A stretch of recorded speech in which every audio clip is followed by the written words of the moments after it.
Assalamualaikum warahmatullahi wabarakatuh. Halo teman-teman semuanya. Di sini kami dari kelompok 3 akan menjelaskan etika dalam bersosial media, dimulai dari pengertiannya, dampak positif dan dampak negatif yang dapat ditimbulkan dari sosial media, undang-undang terhadap pelanggaran sosial media beserta hukumannya, dan tips tentang bagaimana cara menggunakan sosial media dengan baik. Sosial media adalah pelantar digital yang memfasilitasi penggunanya untuk saling berinteraksi atau membagikan konten, dan merupakan pelantar digital yang menyediakan fasilitas untuk melakukan aktivitas sosial bagi setiap penggunanya. Sedangkan etika adalah kebiasaan yang berkaitan dengan tindakan atau tingkah laku manusia. Etika juga berarti karakter manusia atau keseluruhan perilaku manusia dalam perbuatannya. Etika berkaitan dengan moral dan sopan santun. Korelasi sosmed dan etika. Kebebasan yang diberikan oleh sosial media ini diartikan sebagai hal yang salah, yang menyebabkan terjadinya pelanggaran-pelanggaran dalam penyampaian pesan-pesan informasi dalam sosial media. Karena hal ini, unsur etika harus diperhatikan. Etika berkomunikasi di internet dikenal dengan istilah netiquette atau secara sederhana, cara berkomunikasi yang baik. Internet etiquette adalah sopan santun dalam kegiatan komunikasi di dunia maya. Dampak positif dari sosial media yang pertama adalah berjualan dan berbelanja secara online. Kemudahan dalam mendapatkan barang yang diinginkan merupakan salah satu fitur yang diberikan pada aplikasi belanja online. Selain itu, kita juga bisa lebih mudah mendapatkan barang yang murah atau terjangkau dan juga kualitas barang yang baik dengan membandingkan barang yang sama dari beberapa situs aplikasi online lainnya. Yang kedua adalah sarana pengembangan keterampilan. Media sosial dapat berperan sangat penting untuk pengembangan keterampilan karena memudahkan seseorang untuk belajar dan mengeksplor hal-hal baru dan materi baru yang sangat luas. Yang ketiga yaitu memudahkan mencari informasi apapun. Dengan adanya media sosial, kita dapat dengan mudah mengakses informasi apapun dari banyak sumber. Hal ini memudahkan kita untuk mencari informasi terkini dalam kehidupan sehari-hari dan juga dapat membantu menggali informasi seputar pendidikan. Yang keempat yaitu memudahkan berinteraksi dengan orang banyak. Kita dapat mengirimkan informasi-informasi yang dibutuhkan dengan mudah dan cepat. Begitu pula dalam mengakses informasi yang kita butuhkan. Kita dapat berkomunikasi dengan teman atau keluarga yang sudah lama tidak pernah bertemu karena dipisahkan oleh jarak. Bahkan, kita juga bisa menambah relasi pertemanan melalui akses media sosial. Dampak negatif dari media sosial adalah pertama, mengganggu waktu tidur. Kualitas tidur yang terganggu juga bisa menjadi salah satu dampak negatif media sosial.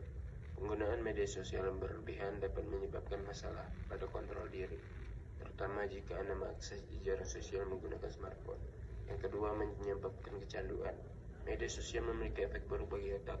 Hal ini karena produksi hormon dopamin yang memicu rasa senang dan nyaman di otak meningkat saat Anda membuka aplikasi media sosial favorit. Meningkatkan risiko terkena cyberbullying. Dampak negatif media sosial yang satu ini biasanya dipicu dengan perbedaan pendapat dalam kolom komentar, yang kemudian berujung pada perdebatan panjang dan aksi cyberbullying.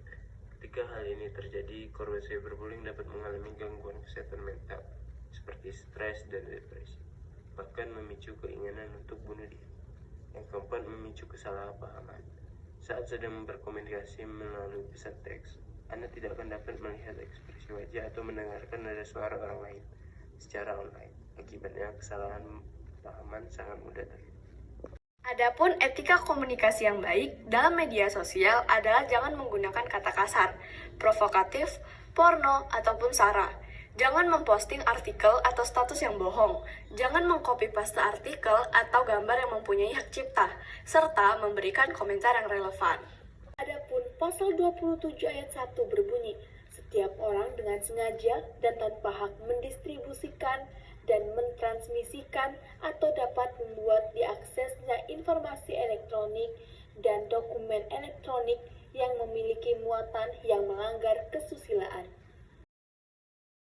Pasal 28 ayat 2 berbunyi, setiap orang dengan sengaja menyebarkan informasi elektronik dan dokumen elektronik yang sifatnya menghasut, mengajak, atau mempengaruhi orang lain sehingga menimbulkan rasa kebencian atau permusuhan terhadap individu atau kelompok masyarakat tertentu berdasarkan atas suku, agama, ras, atau antar golongan, atau biasa disebut dengan SARA. Pasal 27 ayat 3 Undang-Undang IT menyebut melarang setiap orang dengan sengaja dan tanpa hak mendistribusikan dan mentransmisikan dan membuat dapat diaksesnya informasi elektronik dan dokumen elektronik yang memiliki muatan penghinaan dan pencemaran nama baik. Sebagian dari masyarakat masih belum paham tentang Undang-Undang IT, terlebih kebebasan berpendapat di media sosial, aplikasi chatting, dan sebagainya dibatasi dengan Undang-Undang IT. Postingan yang sifatnya menyinggung orang lain, mencemarkan nama baik, bisa melanggar undang-undang.